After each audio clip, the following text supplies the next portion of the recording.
go around and do these types of stuff. So I've been speaking to the members of staff and saying, well, can we not do the same thing for customers? You know, at the end of the day, if it was me, I've lived in rented properties all my life, I would love someone to tell me how to change a plug properly so I don't have to get my dad down all the time. So I haven't got a nice landlord. And basically, you know, doing the gardening, so if you've got different types of gardens, well, what plants do you put in what areas, you know, do you get the sun and all that type of stuff. Obviously it's in our interest as well, so people can maintain the properties better, then obviously it's in our interest as well. But so I started off thinking about that, because we were doing it for staff anyway, and just, you know, some residents that I've spoken to are like, oh, that'd be great if we could do that, and it would be free as well. So what we're doing from that is, then I've spoken to staff internally and I've said, well, what other things could we do like that that's quite straightforward, that staff could deliver already?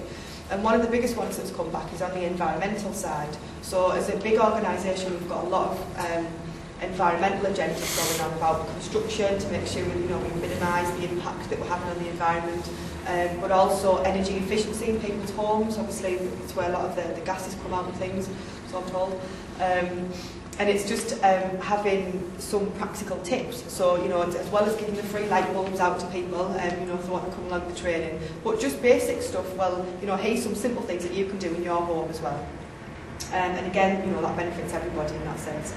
And there's other things that we can do around, like the respect agenda, which is about people having respect where they live, and particularly between sort of older and younger people living together in the same areas. So I've kind of got a bit of a draft programme already, which is our staff could already deliver to customers, which would be free of charge.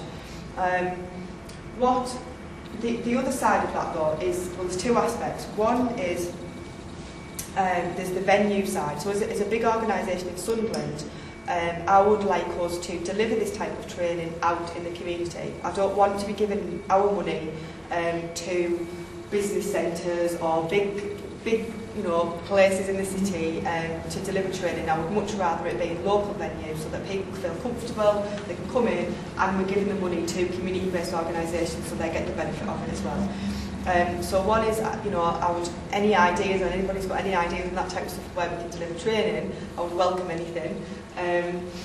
And secondly is about the best ways to actually find out what people would be interested in and would like to do. So, like Rob said, the training needs analysis. For me to try and do that to all of our customers will probably take me about 2 years, to be honest, and I'd rather just get on and do something, because that's just the type of person I am. So what I was going to do was to send out a bit of a very short-term calendar, like a little programme, to all of our customers next month, and put all of the sessions that I've kind of gone through, and just see what the demand is, and just see what people would be interested in. Run certain ones, quite limited, from sort of between December and the end of March, and then that'll help me plan a year's programme and just to see what people are interested in. That's probably not going to happen now, because I've got too much work to do and there's nobody else to look at this, unfortunately. And then I was thinking, it costs us a lot of money to post out to every household as well. It costs thousands and thousands of pounds. So what I'm going to look at, and I might speak to Rob as well, is to actually go through existing groups like yourselves that you'll be part of, and just say, what types of things would people be interested in? If it's things that are about us as an organisation, it would be free, absolutely. We would cover those costs, and that's within our remit to do. But one of the project that we've got, or that I've got in mind, to run as maybe as a pilot, as a joint one, is around community cohesion, which I think is a big issue in the city. And for us, it's around, a lot of it's around the respect agenda, and a lot of the problems that we get in the areas where we own properties and people live is around young people, and people's perceptions of young people hanging around, maybe causing trouble, but maybe equally not causing trouble, but people are thinking that they're causing trouble because they're just hanging around. They may be drinking, they may be causing problems, they may be committing criminal acts as well, all of those different types of things. But what we're finding is that there's a real gap between young people and older people, and that to me is a big issue around what I would define as community cohesion, certainly. without some of the other aspects. It's not all of it, but that's certainly our biggest issue. And it affects people, it affects young people because they're getting prejudiced, because they may well not be causing any problems whatsoever, they generally just haven't got anywhere to go or anything to do. And older people may well be a bit fearful of young'uns, you know, in the hoods and this, that and the other, and they might not have any reason to, but with the media portraying young people increasingly as problems, it's causing people to stay in the houses and not speak to each other and to be fearful of going out, particularly when it gets dark. So I've had a chat with a couple of people about trying to maybe develop a project, a joint project, that we could trial in just, you know, maybe 1 or 2 areas in the city, but actually get, you know, people from community groups and, you know, just residents, whether they're part of a group or not, to actually help us develop some type of course that would be really practical, quite fun, probably not called a training session, but something that's about getting people together in a comfortable environment where people can be open and honest with each other, and then maybe try and then see how it goes and adapt it if we need to, and then try and roll it out across the city. So I have spoken to people from the council because it's a massive priority for them as well, and I think I've spoken to a couple of other people as well.